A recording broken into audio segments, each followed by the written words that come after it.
Hello everybody, hello grade 8. Today we will study the math revision for grade 8. إن شاء الله النهاردة معنا جزء تاني من مراجعة ماث تانية اعدادي، نماذج كتاب الأضواء. Choose the correct answer. Number 1 بيقول لي if x cubed minus y cubed equals 6، يعني هو مديني الفاليو بتاعت الاكسبريشن ده، و x minus y equals 2، وعايز يا مستر يجيب الفاليو بتاعت الاكسبريشن x squared plus xy plus y squared.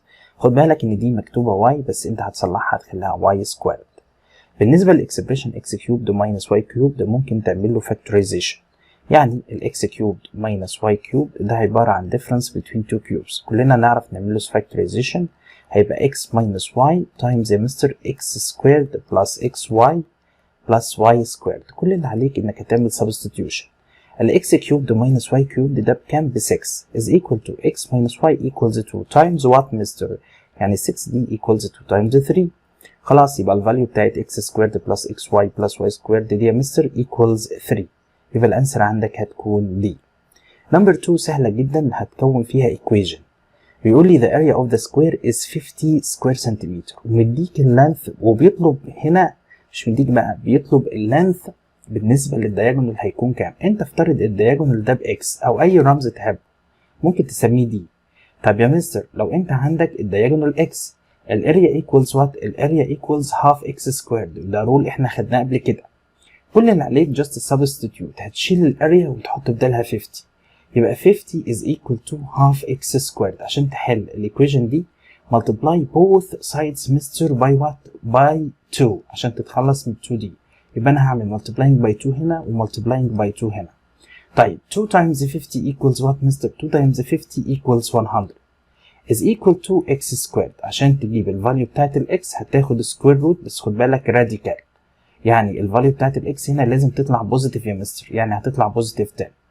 يبقى خلاص its diagonal equals 10 سنتيمتر. مهمة جدا. Next exercise number 3 4 raised to the power negative 2. قلت لك قبل كده لما يكون عندك نمبر مرفوع يا مستر لباور نيجاتيف، كل اللي عليك انك هتجيب الريسيبريكال. طب الريسيبريكال لل 4a هو 1 over 4. طب وبتعمل ايه في الباور الموجود عندك او الاكسبوننت؟ بتخليه بوزيتيف، بتعكسه، يبقى هو نيجاتيف هيبقى بوزيتيف 2. طب 1 over 4 سكويرد دي معناها 1 over what؟ 1 over 16. سهله جدا، يبقى الانسر عندك هتكون دي. نمبر 4 بيقول لي two triangles are said to be similar، يعني هما similar لو ايه يا مستر؟ their corresponding sides are، طبعا كلنا حافظين الكلمه proportional، يبقى هو بيسالك هنا على الشرط اللي بيحقق يا مستر السيميلاريتي of two triangles. نمبر 5 مديك equation وبقول لك حلها، بس الايكويشن دي احنا تعرضنا ليها واتكلمنا عليها المره اللي فاتت. لما يديك equation زي مستر زي x squared plus 9 equals 0، x squared plus 4 equals 0، x squared plus مستر 1 equals 0، زيها بقى x squared plus 36 equals 0، هتلاقي كل دول عباره عن sum of two squares.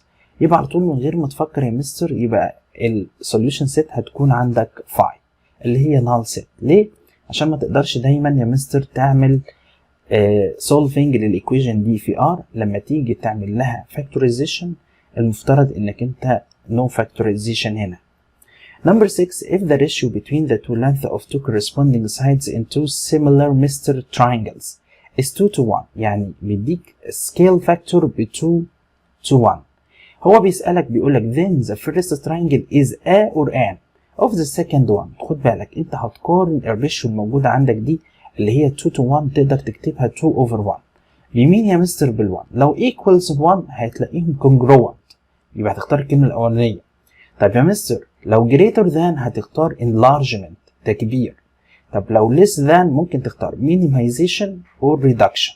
طب هنا يا مستر greater 1، ليه؟ 2 is greater than 1، يبقى على طول مثلا هنختار is an enlargement. هتختار الان طبعا لان الاي vowel letter. نمبر 7 3 raised to the power 5 times 2 raised to the power 5. خد بالك انك هتلاقي الباور واحد، يبقى خلاص انا اقدر اكتبها 3 times 2 raised to the power 5.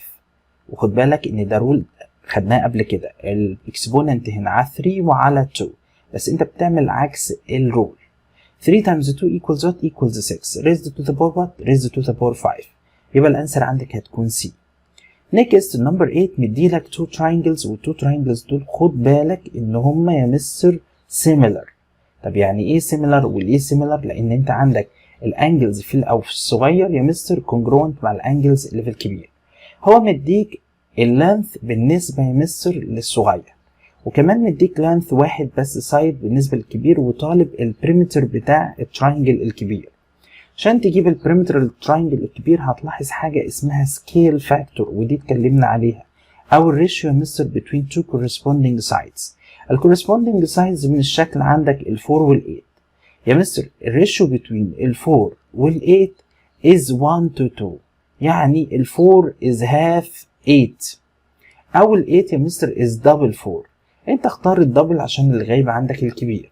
طيب يبقى الكورسبوندينج ده اللي هو اي بي اللي قصادها هيكون اي دي، يبقى ده 2، يبقى ده يا مستر هيكون 4، ده 3، يبقى ده هيكون 6. طب هو طالب يا مستر البريمتر بالنسبة للتراينجل الكبير.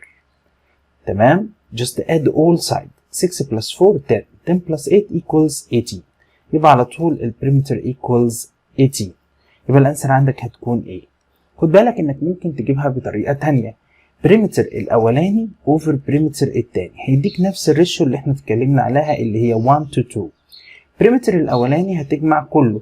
4 plus 3 equals 7. 7 plus 2 equals 9. يبقى 9 over perimeter 2 is equal to 1 to 2. هتعمل cross products، يبقى البريمتر بالنسبة للتراينجل التاني 2 times 9 equals 18. طبعا ادتك نفس النتيجة اللي احنا جبناها بالطريقة الأولانية. next exercise بيقول لي choose the correct answer. بيديك طبعا expression، والاكسبريشن ده يا مستر فيه كام term؟ 4 terms. على طول هتستخدم يا مستر الجروبنج، هتاخد كل 2 terms مع بعض. انا هاخد الفيرست والسكند والثيرد والفورث مع بعض، بس بحيث يكون عندك common factor او highest common factor HCF. the highest common factor of 3x cubed and 2x squared هتلاقيها ال x squared. لما تيجي تطلع ال x squared عندك هيبقى لك هنا 3x cubed divided by x squared هيبقى لي 3x plus مستر 2. سهلة جدا. طب والنسبة لل 12 وال 8 ممكن أطلع ال 4. 12 and 8 are divisible by 4. يبقى أنت هتقول لنفسك 12 divided by 4 equals 3. يبقى أنت عندك 3x. 8 divided by 4 equals 2. هتلاحظ حاجة ظريفة جدا إن أنت طلع عندك كمان يا مستر highest common factor اللي هو 3x plus 2. يبقى أنا بقول له كده ال highest common factor الجديد عندي اللي هو بيبقى في bracket يا مستر عبارة عن 2 terms 3x plus 2. يبقى أنا أقدر أكتب الإكسبريشن الموجودة عندي as مستر 3x plus 2. وهتاخد بقى عشان تجيب السكند فاكتور هتاخد الفيرست تيرم اللي هو هيبقى عبارة عن x سكويرد مضروبة في 2 3x plus 2 divided by 3x plus 2. هتلاقي 3x plus 2 راحت مع 3x plus 2. يبقى بالنظر كده هيبقى لك x سكويرد. طب وهنا هيبقى لي ايه يا مستر؟ هيبقى لي 4، يبقى plus 4. يبقى أصبح عندي 3x plus 2 times x squared plus 4. يبقى الانسر عندك هتكون B. سهلة جدا. نمبر 2 بيقول لي in the opposite figure. طبعا مديك 2 triangles يا مستر وسيميلر. طب احنا نقدر نستنتج ايه؟ ان ال corresponding angles are congruent. مهمة جدا. هو عايز measure of angle A. طب الانجل A دي طبعا هو مرتبها قصادها مين يا مستر؟ ال corresponding بتاعها دي. يبقى انت لازم يكون عندك انجل دي. طيب عشان تجيب انجل دي لازم يا مستر يكون عندي 2 angles are given. يبقى لازم تفكر بشكل تاني. انت عندك البي هتلاقي قصادها مين؟ قصادها الاي. الاي ب 100 يبقى مستر البي ب 100 يبقى الاي ب 100. نفس الاسلوب. just add the two given angles اللي هما 100 plus 20 هيديك 120. subtract from 180 على طول 180 minus 120 equals 60 degrees. يبقى measure of angle A مستر equals what؟ yes equals 60 degrees. طب اشمعنى؟ احنا قلنا في الأول إن ال A وال D يا مستر congruent. أنت جبت ال D ب 60 degrees يبقى خلاص ال A ب 60 degrees زيها. So the correct answer is B. Next number 3 بيقول لي x cubed minus 2b all cubed is equal to x minus 2b times مستر x squared plus 2x plus 4. أنا عايز ال value of b. خد بالك من حتة مهمة جدا ان انت عندك الاكسبريشن ده عبارة عن x كيوبد مستر ماينس حاجة معمول لها كيوب. طيب الحاجة دي انا هجيبها ازاي يا مستر؟ خد بالك انك انت هتبص للاكسبريشن التاني اللي هو براكت اكس سكويرد بلس 2 اكس بلس 4 علشان تجيب ال 2 بي اللي هو كانت هنا 2 بي او النمبر الموجود هنا، الترم الموجود هنا عباره عن سكويرنج. السكويرنج مين اللي اتعمل له سكويرنج ايكوالز 4؟ يعني مثلا لو افترضنا ان ده اكس يبقى المفروض ده اكس سكويرد. طيب يا مستر ال 4 دي سكويرد لمين؟ يبقى علشان تجيب الناقص ده هتعمل لها ايه يا مستر؟ هتعمل لها سكوير روت. يبقى ال 4 دي كانت سكويرنج لمين؟ لل 2، يبقى 2 سكويرد يا مستر، عباره عن 2 سكويرد. يبقى اصبح يا مستر ال 2 بي دي كانت كام؟ ال 2 بي يا مستر ايكوالز 2. خد بالك بقى، يبقى انا جبت حط لي يا مستر الترم او الموجود عندي ده ال 2 بي as 2. ولو انت عايز تجربها هتقول كده x كيوبد ماينس 2 كيوبد، وهتبدا تعمل يا مستر الفاكتورايزيشن هتديك نفس الحكايه اللي هي x كيوبد ماينس 8 على فكره، بس انا كتبتها 2 كيوبد علشان توضح ان 2b equals 2.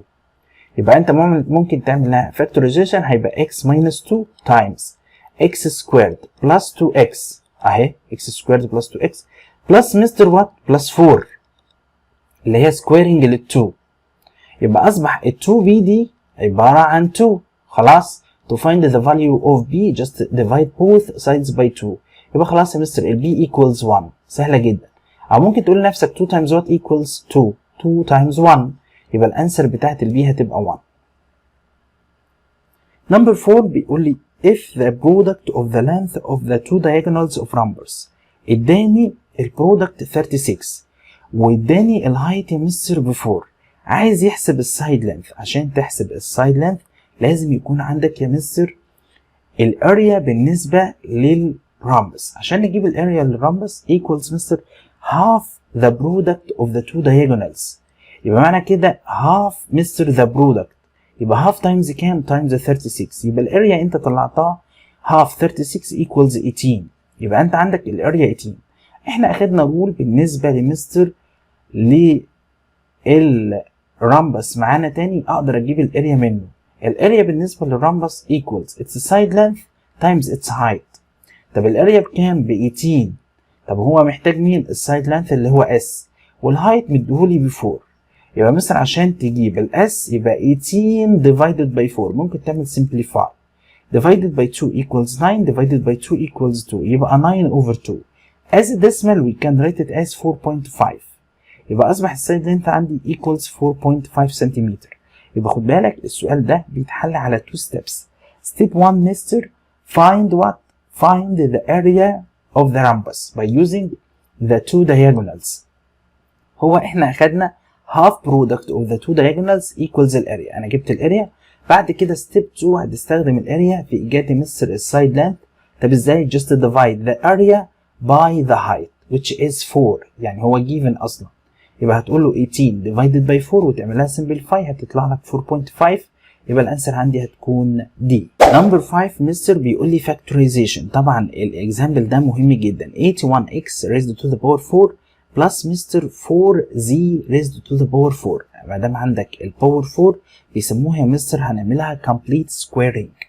يبقى اصبح عندي انا هتخيل يا مستر ان ده عباره عن perfect square trinomial. يعني كل اللي عليك انك هتعمل ايه؟ هتفتح براكت وتعمل سكويرنج. هتاخد يا مستر الروت بالنسبه للاولاني لل 81 يبقى 9 بالنسبه للاكس raised to the power 4 باكس سكويرد. بعد كده مستر تكتب بلس يعني العلامه الموجوده قدامك، لو ماينس تكتب ماينس، وبعدين تاخد الروت ل 4z raised to the power 4 اللي هي هتبقى 2z raised to the power 2. وهتقول لي نفسك يا ترى انت زودت ميدل تيرم كام؟ الميدل تيرم علشان بيظهر قدامك هتقول له 2 times 9 times 2 z squared. 2 times 9 18. 18 times 2 ب 36. طبعا x squared z squared. انت عملت بلس 18 x squared z squared. هتعمل هنا minus مستر وات؟ minus 36 x squared z squared. خد بالك تاني ده جه منين يا مستر؟ احنا اضفنا 2 times 9 times 2. 2 times 9 18. 18 times 2 36 x squared z squared. يبقى هتعمل لها subtract. بعد كده مستر هنبدأ نعمل يا مستر factorization between two difference. or 2 squares وعندي difference، هتفتح 2 brackets عادي جدا، وهتاخد بالنسبة للأولاني يا مستر السكوير روت. السكوير روت لأي حاجة يا مستر معمولها سكويرنج أو براكت معمولها سكويرنج يديك the expression inside the bracket اللي هو هيبقى 9x squared plus 2z squared. طبعا بلس يا مستر هتاخد سكوير روت لده، أو مين اللي معمول له سكويرنج هنا هتلاقيه 6xz، وده نفس الحكاية هتكتب 9x squared plus 2z squared مستر minus 6xz. خد بالك انك ممكن لازم ترتب ال 2 expression الموجودين دول بحيث اللي هو 6xz و 6xz هنا وهنا بيبقى مستر middle term، يعني بقدر اكتبها كده 9x squared plus 6xz مستر plus على طول 2z squared، هي كده مترتبة. والاكسبريشن التاني هيبقى ده، بس هكتب minus 6xg as a middle term، يبقى انا اقدر اكتبه 9x squared minus 6xz مستر plus 9z squared او plus سوري 2z squared 2z squared. هتبص تلاقي بقى او هتدور على ده هتلاقيه موجود عندك اهو 9x squared minus 6xz plus 2z squared و 9x squared plus 6xz plus 2 مستر z squared. يبقى الانسر عندك هتكون بي. معلش هي صعبة شوية بس محتاجة وقت يعني او محتاجة مساحة تقعد تجرب فيها. Number 6 the area of the rhombus is 10 مستر square centimeter. بيقول لي ال length of its diagonal 5 سنتيمتر وطالب الدياجونال التاني. طبعا احنا عرفنا يا مستر افترض الدياجونال التاني ده باكس. طب احنا اخدنا ان الاريا مستر equals what؟ equals half times d sub 1 times d sub 2، يعني الدياجونال الاولاني في الدياجونال التاني وبعدين times half. طب يا مستر الاريا equals كام؟ الاريا equals 10 is equal to half times d sub 1 equals كام؟ 5 سنتيمتر. طب d sub 2 انا قلته باكس، عشان تتخلص من ال 2 دي هتعمل يا مستر times 2 في الناحيتين، يعني هعمل هنا times 2 وهعمل هنا times 2. ال 2 هتضيع ال 2 هيبقى معايا 5x is equal to 2 times 5 or 2 times 10 equals 20. divide both sides by 5 عشان تجيب ال value of x، يبقى على طول ال x هتطلع لك 20 divided by 5 equals 4. يبقى الدايجونال التاني هيبقى 4. بعض الناس بتجيبها بطريقة ثانية، بتجيبها mental math، هيجيب لك ال double of the area، يبقى 10 times 2 هتبقى 20، وبعد كده divided by the given diagonal which is 5، يبقى اقول له 20 divided by 5 equals 4. اعتقد ان الطريقة التانية اسهل من انك انت تكون equation. next exercise بيقول لي 6 raised to the power x equals 5 then 6 raised to the power x plus 1. عشان تحاول تخلي ال 6 زي ال 5 مش هتعرف، يبقى انت لازم تشتغل على ال required الموجودة عندك. 6 raised to the power x plus 1 اقدر اكتبها كالاتي يا مستر، دي معناها 6 raised to the power x times 6 raised to the power 1 اللي هي 6. طيب 6 raised to the power x دي الفاليو بتاعتها بكام؟ ب 5. just substitute، يبقى 5 times 6 5 times 6 equals 30. يبقى الفاليو بالنسبة للإكسبريشن 6 raised to the power x plus 1 equals 30. so the correct answer is B. Number 8 if the area of the trapezoid is 32 square centimeter. هو مديك الاريا ومديك الهايت. طب هو عايز ايه؟ بيقول لي the length of the middle base. طب يا مستر احنا اخدنا ان الاريا equals الميدل base times مستر الهايت، يبقى الاريا عندي 32 is equal to الميدل base times الهايت عندي اللي هو 8، يبقى عشان تجيب الميدل base هتقول له 32 divided by 8، يبقى على طول equals 4 سنتيمتر. يبقى الانسر هتكون عندك 4. او هتسأل نفسك what number times 8 equals 32 مباشرة هتلاقيه ال 4، يبقى على طول الميدل بيس هتلاقيها 4 سنتيمتر. next exercise بيقول لي fx plus y equals 6 ومديك x squared minus xy plus y squared equals 7. عايز يحسب x cubed plus y cubed. كلنا عارفين ان ال x cubed plus y cubed مستر بالفاكتورايزيشن، خلي بالك هنا adding او sum، يبقى مستر equals x plus y بتاخد الكيوب روت وبعدين بتجيب البراكت التاني اللي هو عبارة عن الاكسبريشن التاني الموجودة عندي مستر سكوير للإكس وسكوير للواي، يبقى إكس سكويرد مستر واي سكويرد. خد بالك الأول والأخير دايما بتلاقيهم بوزيتيف طب يا مستر الميدل يجي ازاي؟ first times second مستر with inverse sign، يبقى x times y ب xy. اقلب بقى الساين يبقى minus xy. هتعمل بس substitute، الاكس بلس y عندك ب 6 والاكسبريشن التانية عندي ب 7، 6 times 7 equals 42. خد بالك ان السؤال ده بيتحل مستر بايور اي بمجرد النظر على طول mental math، يبقى الانسر عندك هتكون 42.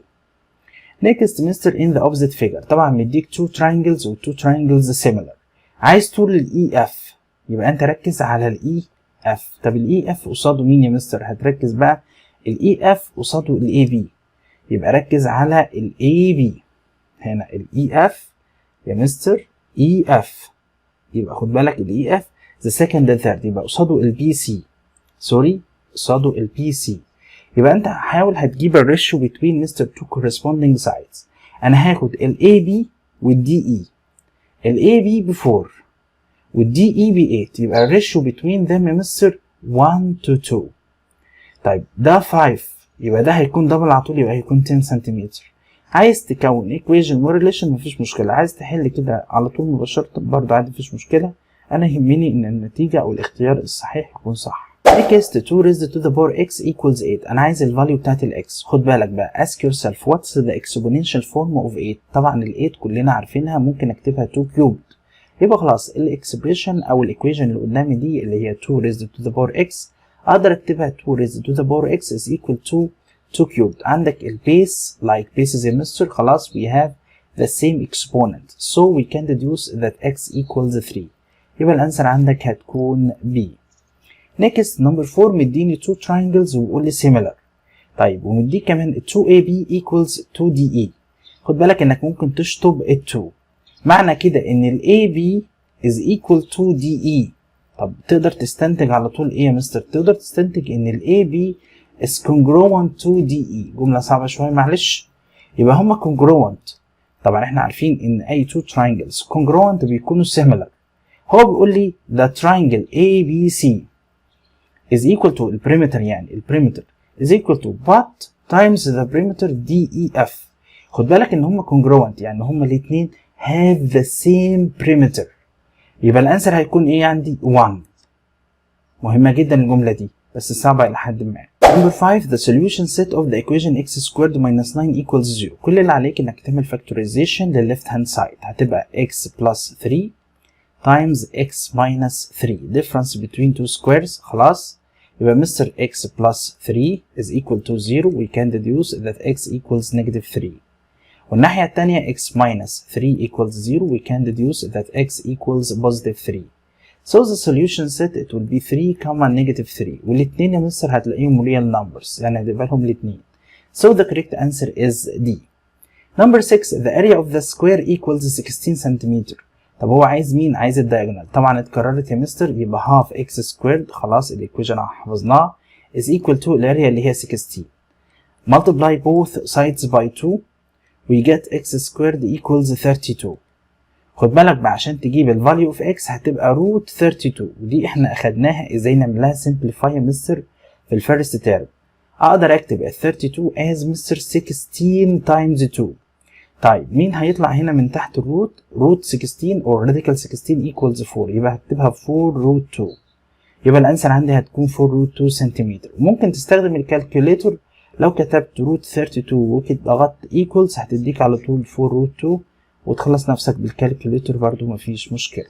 المهم عندي الإجابة الأخيرة. Next exercise number 7 بيقول لي 5a raised to the power 0 is equal to what؟ خد بالك من السؤال ده مهم جدا. الزيرو اللي هو exponent هتلاقيه موجود عندك يا مستر على الفاريبل اللي هو a. طبعا مديك شرط مهم جدا ان ال a is not equal 0، لازم الشرط ده يكون مكتوب. طب الفاليو بتاعتها بكام يا مستر؟ ب1، يبقى أصلها 5 times 1 equals what؟ equals 5. بعض الناس على طول تختار ال1 وطبعا غلط، لان اصلا الاكسبوننت عندك على الفاريبل وال5 ده اصبح coefficient، يبقى خد بالك الانسر عندك 5 وليست 1. Number 8 بيقول لي if the ratio between the length مستر of two corresponding sides of two squares 2 to 1. يعني انت عندك two squares، سكوير صغير وسكوير كبير، طبعا الريشيو 2 to 1 ده بنسميه السكيل فاكتور.